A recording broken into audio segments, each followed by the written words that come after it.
रूस और यूक्रेन युद्ध इसलिए बहुत विध्वंसक हो गया है क्योंकि पुतिन अपनी शर्तों पर युद्ध विराम करना चाहते हैं। तो जेलेंस्की अपनी शर्तों पर, जेलेंस्की ने ऐलान कर दिया है कि वो रूस को अपनी 1 इंच जमीन भी नहीं देंगे। इतना ही नहीं, जेलेंस्की ना तो झुकने को तैयार है और ना ही सरेंडर करने को। इस मामले में यूक्रेन को कई यूरोपीय देशों का साथ मिल गया है। इसी के बाद यूक्रेन ने रूसी धरती पर भीषण हमले तेज कर दिए हैं। माना जा रहा है कि इन हमलों के जरिए यूक्रेन ट्रंप और पुतिन की वार्ता को विफल करना चाहता है। युद्ध की ये आग इतनी भड़क गई है कि अब इसे शांत करना नामुमकिन सा लग रहा है।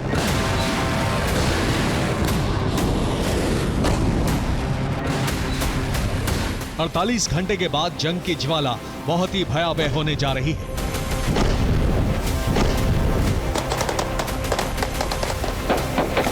पंद्रह अगस्त के बाद जो कुछ होगा उसकी कल्पना किसी ने भी नहीं की होगी।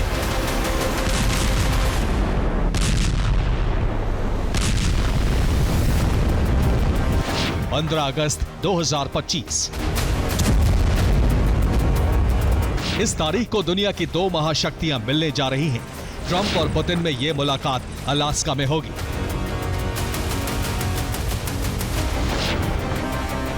दोनों नेता यूक्रेन में युद्ध विराम को लेकर बातचीत करेंगे। सीज फायर के लिए पुतिन की शर्तें तैयार हैं। रिपोर्ट के मुताबिक ट्रंप रूस की ज्यादातर शर्तें मानने को तैयार हैं, लेकिन ये जेलेंस्की को स्वीकार नहीं। अलास्का में ट्रंप और पुतिन की मुलाकात होने जा रही है। दोनों नेताओं में यह वार्ता यूक्रेन में युद्ध विराम को लेकर होगी। हैरानी की बात यह है कि इसमें जेलेंस्की को शामिल नहीं किया जा रहा है, यानी बिना जेलेंस्की के ट्रंप और पुतिन यूक्रेन का भविष्य तय करने जा रहे हैं। ये बात ना तो जेलेंस्की को स्वीकार है और ना ही यूक्रेन के लोगों को।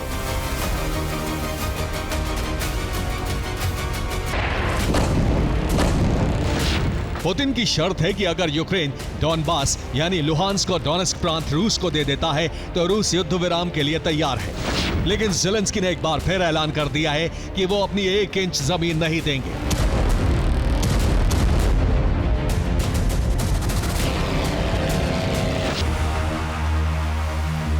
ये यूक्रेनी राष्ट्रपति जेलेंस्की की घोषणा है। उन्हें रूस की शर्तें स्वीकार्य नहीं हैं। वो ना तो रूस को 1 इंच जमीन देंगे और ना ही सरेंडर करेंगे।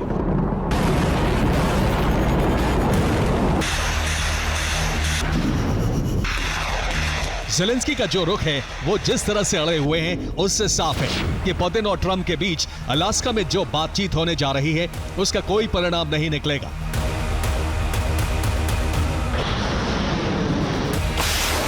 अगर निकलेगा भी तो यूक्रेन उससे मानेगा नहीं।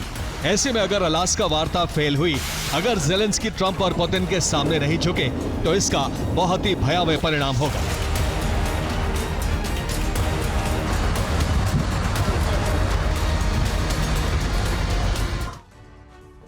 तो अलास्का में यूक्रेन के हमलों की वजह से पुतिन और ट्रंप की वार्ता अगर फेल हुई तो इसका परिणाम क्या होगा, अब इसे समझिए। दरअसल अमेरिका यूक्रेन युद्ध से खुद को पूरी तरह से अलग कर लेगा। जेलेंस्की से बढ़ के ट्रंप यूक्रेन को सैन्य मदद रोक देंगे। इतना ही नहीं, ट्रंप नेटो देशों पर भी मदद ना देने का दबाव डालेंगे। माना जा रहा है कि अगर ट्रंप नाराज हुए तो रूस को यूक्रेन में भीषण हमले की छूट मिल जाएगी। इसके बाद रूसी सेना कीव विजय अभियान लॉन्च कर देगी। भीषण जंग के बाद रूस यूक्रेन के बड़े भूभाग पर कब्जा कर सकती है। इतना ही नहीं, रूस कीव में अपनी कठपुतली सरकार बना सकता है। यूक्रेन विजय के बाद पुतिन का यूरोप अभियान भी शुरू हो सकता है।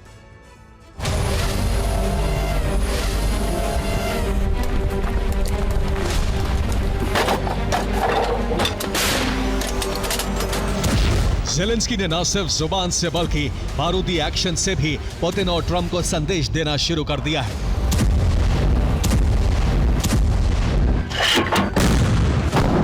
कि वो सरेंडर करने वाले नहीं हैं।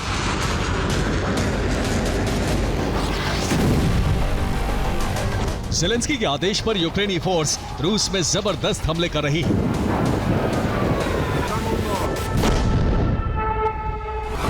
रूस के तातारस्तान में यूक्रेनी फोर्स ने रूस के ड्रोन गोदाम को जला दिया। तातारस्तान में ही यूक्रेन ने रूसी नौसेना के हथियार डिपो को बर्बाद कर दिया। ब्रियांस्क में यूक्रेनी विस्फोट की वजह से रूस के ऑयल पंपिंग स्टेशन में आग लग गई।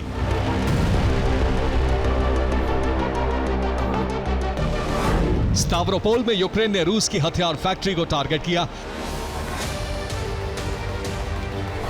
ऑरेनबर्ग में यूक्रेन ने रूस की हीलियम फैक्ट्री पर कई ड्रोन दागे।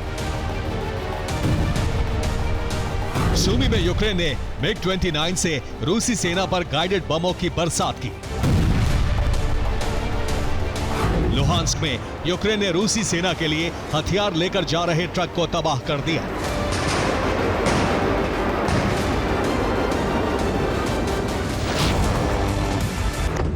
यूक्रेनी फोर्स अब जिस तरह से हमले कर रही है उससे रूसी सेना को जबरदस्त नुकसान पहुंच रहा है। यूक्रेनी रक्षा मंत्रालय के मुताबिक 24 घंटे में रूस के 980 सैनिक मारे जा चुके हैं।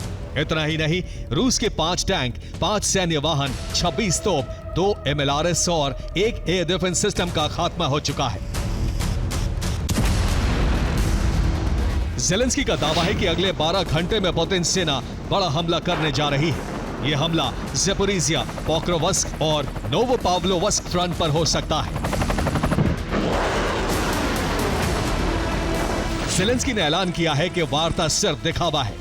इसकी आड़ में पुतिन अपने कब्जा अभियान को तेज करने जा रहे हैं। जाहिर है यूक्रेन साम दाम दंड और भेद की नीति अपनाकर अलास्का वार्ता फेल करने में जुटा है।